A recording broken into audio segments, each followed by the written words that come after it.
El Señor Jesús les pidió a sus discípulos que pasaran al otro lado del lago. Pero él también, él se fue con ellos en esa ocasión, pero él estaba cansado y se durmió en la popa. Y de repente empezó a haber una gran tormenta, una gran tempestad, de tal manera que era más el agua que entraba que el agua que ellos podían sacar. Y al ver las olas tan grandes y todo cómo estaba esa situación tan peligrosa, tan difícil, ellos tuvieron que despertar al maestro y le dijeron: Señor, ¿no tienes cuidado de nosotros que perecemos? En otro pasaje nos dice que le dijeron: sálvanos, Jesús. Y el Señor Jesús se despertó, se levantó y dio la orden para que el viento y el mar se calmaran. Y entonces Jesús les pregunta a sus discípulos, pero les dice: hombres de poca fe, ¿por qué dudan? ¿Por qué no tienen esa seguridad de que al saber que yo estoy con ustedes no les va a pasar nada? Y entonces a veces nos suceden ese tipo de situaciones. Cuando vemos los problemas, las adversidades, empezamos a dudar, pero Dios dice: mujer de poca fe, ¿por qué dudas? Hombre, ¿por qué dudas? No dudes de mí. Y hoy vamos a hablar acerca del cuidado de Dios, acerca de la protección de Dios. ¿Saben? Dios siempre nos tiene presentes. Dios siempre está pensando en cada uno de nosotros.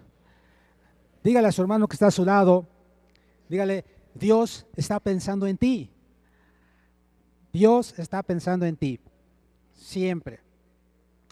Vamos a ver algunas cosas que nos van a ayudar a saber, a entender, a comprender y tener siempre presentes que Dios tiene cuidado de nosotros. El tema de hoy se titula El cuidado de Dios. Y vamos a ver lo que dice en San Mateo, capítulo 6, versículos 7 y 8. Y orando, no uséis vanas repeticiones como los gentiles que piensan que por su palabrería serán oídos. No os hagáis pues semejantes a ellos, porque vuestro Padre sabe de qué cosas tenéis necesidad antes que vosotros le pidáis. ¿Sabe qué? Esto es muy importante. El Señor conoce mis necesidades. El Señor conoce las necesidades de cada uno de nosotros. Y es algo que nos debe de recordar, de que Él cuida de mí. A ver, repita: el Señor conoce mis necesidades. Él sabe, desde antes que nosotros le pidamos, Él ya sabe nuestras necesidades, porque Él está pensando en nosotros. Nosotros estamos siempre en las manos de Dios y Él tiene cuidado de nosotros. Otra de las cosas es lo que nos dice Filipenses 4:19. Dice la palabra de Dios: mi Dios pues suplirá todo lo que os falta conforme a sus riquezas en gloria en Cristo Jesús. ¿Sabes? Muy importante.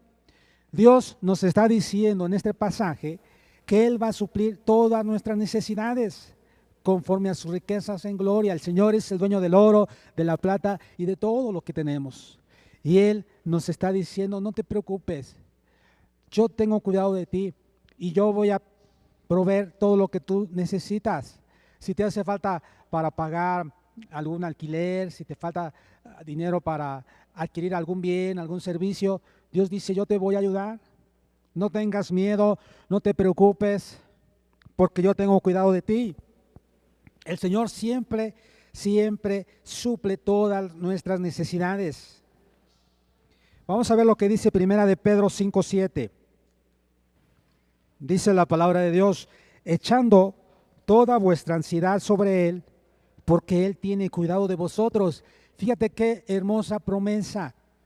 Echando toda vuestra ansiedad. Esta palabra de ansiedad tiene que ver con lo que va a pasar en el futuro. Es decir, no te preocupes, no debemos de afligirnos demasiado por las cosas que necesitamos a futuro. debemos de pensar y tener nuevamente presente que Él tiene cuidado de nosotros. Dice acá, echando toda vuestra ansiedad, porque dice, echando toda vuestra ansiedad sobre Él, porque Él tiene cuidado de vosotros. Entonces es muy importante, no debemos preocuparnos porque Él siempre nos cuida. Entonces, hermanos, esto es muy importante. Son tres cosas. El Señor, número uno, conoce mis necesidades. Número dos, siempre suple todo lo que necesito. Y número tres, siempre cuida de mí. Ahora, vamos a ver algunos pasajes de la Biblia que nos van a ayudar a recordar por qué no debemos de vivir preocupados, por qué siempre debemos de tener presente que Dios cuida de mí. Dice la Biblia en Filipenses 4:6. Por nada estéis afanosos, sino sean conocidas vuestras peticiones delante de Dios en toda oración y ruego con acción de gracias. Acá hace énfasis en que no debemos de vivir preocupados. Hermanos, cuando una persona vive preocupada, ya no disfruta la vida, ya no disfruta el estar con su familia, con las personas que le rodea, porque siempre está preocupado por las cosas que necesita. Siempre está preocupado por la situación de salud, por los problemas financieros, económicos, está preocupada por sus hijos, por su esposo, su esposa, pero no le entrega a Dios sus problemas, sus preocupaciones. Él está llevando la carga. Y Dios dice en San Mateo 11:28, venid a mí todos los que estáis trabajados y cargados, dice Jesús, que yo os haré descansar. Entonces Jesús quiere que nosotros vayamos a Él, porque solamente en Él vamos a encontrar descanso, vamos a encontrar nuevas fuerzas para seguir adelante. ¿Cuántos dicen amén? Dios es bueno. Dios quiere que nosotros disfrutemos la vida, disfrutemos a nuestra familia, a nuestros hijos, a nuestros padres, y por eso dice que no debemos de vivir preocupados, que no debemos de vivir afanados o estar afanosos. Vamos a ver otro pasaje. San Lucas, capítulo 12. Lucas 12, versículo 29.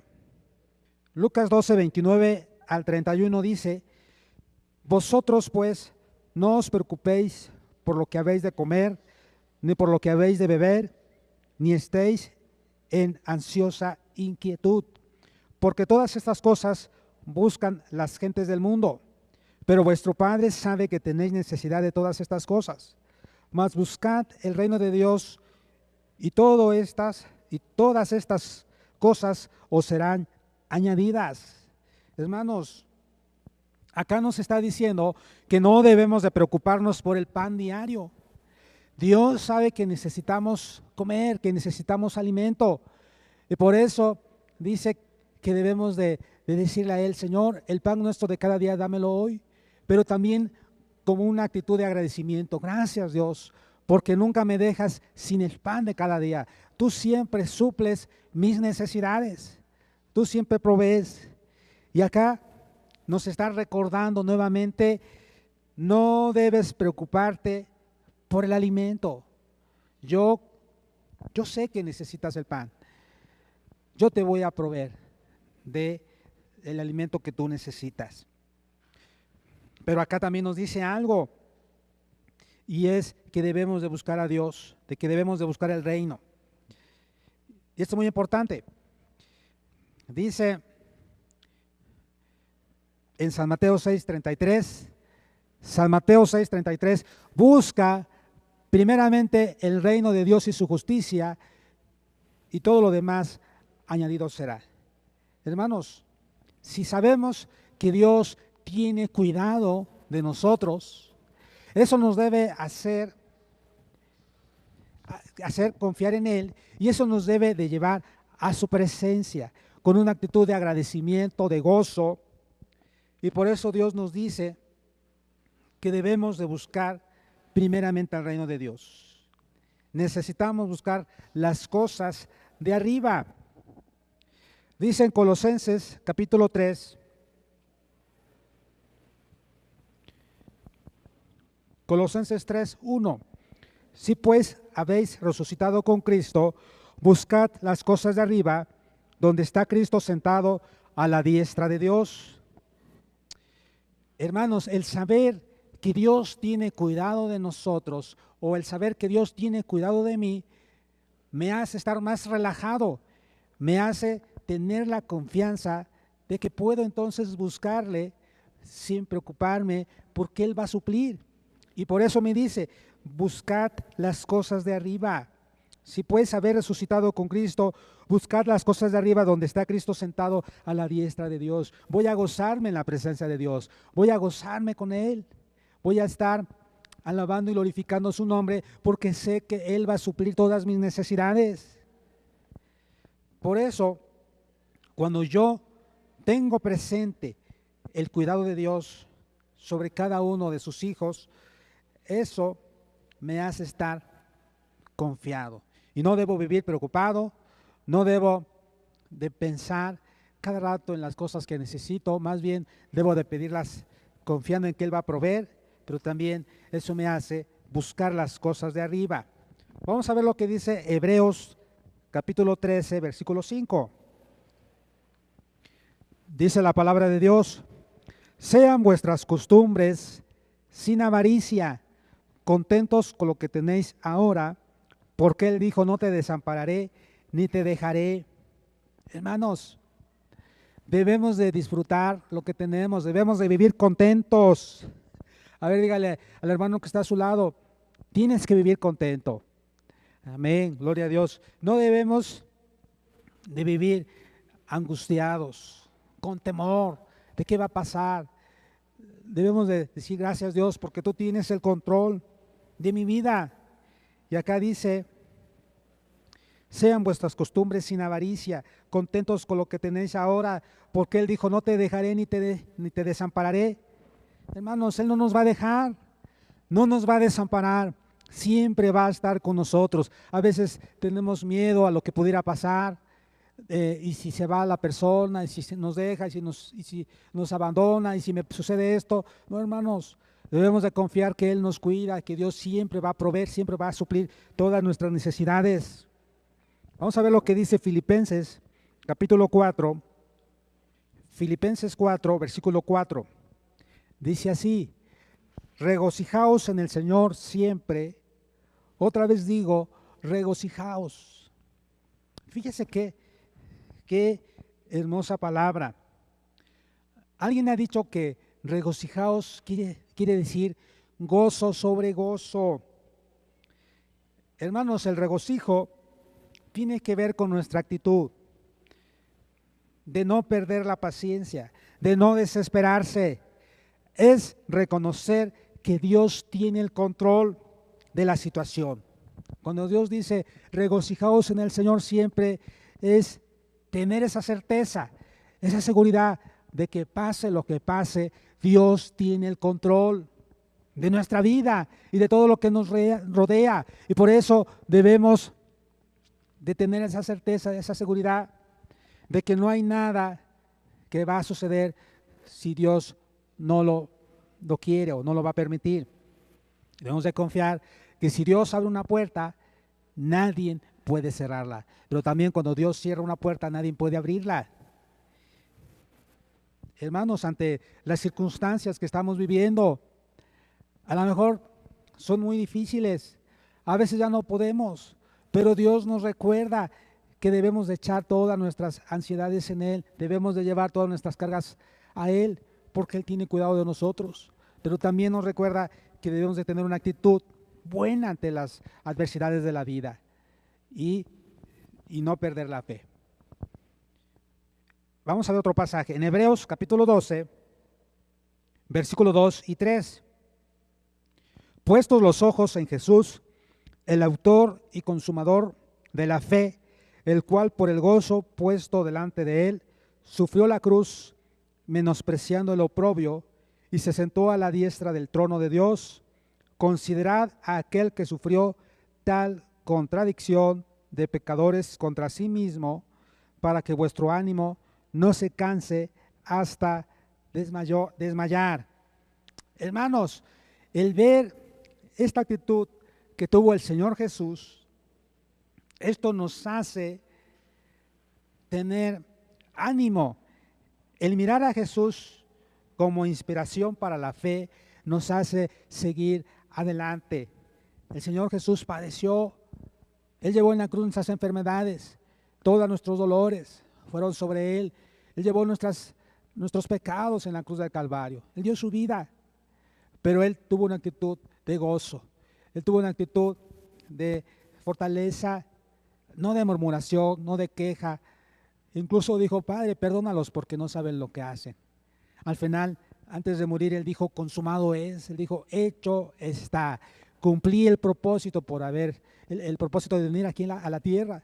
Entonces Dios quiere también que ante las adversidades, ante los problemas, ante las dificultades, nos gocemos y estemos con esa actitud de decir: gracias, Dios, porque yo sé que algo bueno va a salir de esta situación. Tú tienes el control de mi vida, tú tienes el control de mi familia y tú sabes qué es lo mejor para mí. Dice la palabra de Dios en Hebreos, ahí estamos en Hebreos capítulo 13, versículo 8. Dice: Jesucristo es el mismo ayer y hoy y por los siglos. Otra vez, Jesucristo es el mismo ayer y hoy y por todos los siglos. ¿Esto qué significa, hermanos? Jesucristo tiene poder. Su poder no está limitado por nada. Él, al estar acá en la tierra hace aproximadamente 2000 años, Él estuvo sanando a los enfermos, predicando, haciendo milagros. Sus milagros no se han terminado. Si tú necesitas un milagro financiero, Dios lo puede hacer. Si tú necesitas un milagro de sanidad, Dios puede obrar. Si tú necesitas un milagro para que Dios cambie y transforme la vida de tu esposo, Dios lo va a hacer. Si tú estás pidiendo por un cambio en la vida de tus hijos, Dios va a obrar. Pero tenemos que confiar en Él y tenemos que ir a esa fuente de gozo, de paz. Dice la Biblia en 1 de Pedro 5, versículo 7. Echando toda vuestra ansiedad sobre Él, porque Él tiene cuidado de vosotros. ¿Sabes qué es la ansiedad? La ansiedad es exceso de futuro. La ansiedad es que estás preocupado, pero estás más que preocupado, afligido, ya no duermes, ya no comes bien, ya no estás disfrutando la vida por estar ansioso, por vivir en ansiedad. Pero hoy Dios quiere hacerte libre de la ansiedad. Dios quiere que tú le entregues todas tus cargas, todos tus problemas a Dios. ¿Quieres hacerlo? Vamos a ponernos de pie, vamos a orar y decirle: Señor, hazme libre de la ansiedad. Yo quiero confiar en ti porque tú dices en tu palabra que tú tienes cuidado de mí. Tú conoces mis necesidades, tú suples todas mis necesidades y tú siempre cuidas de mí.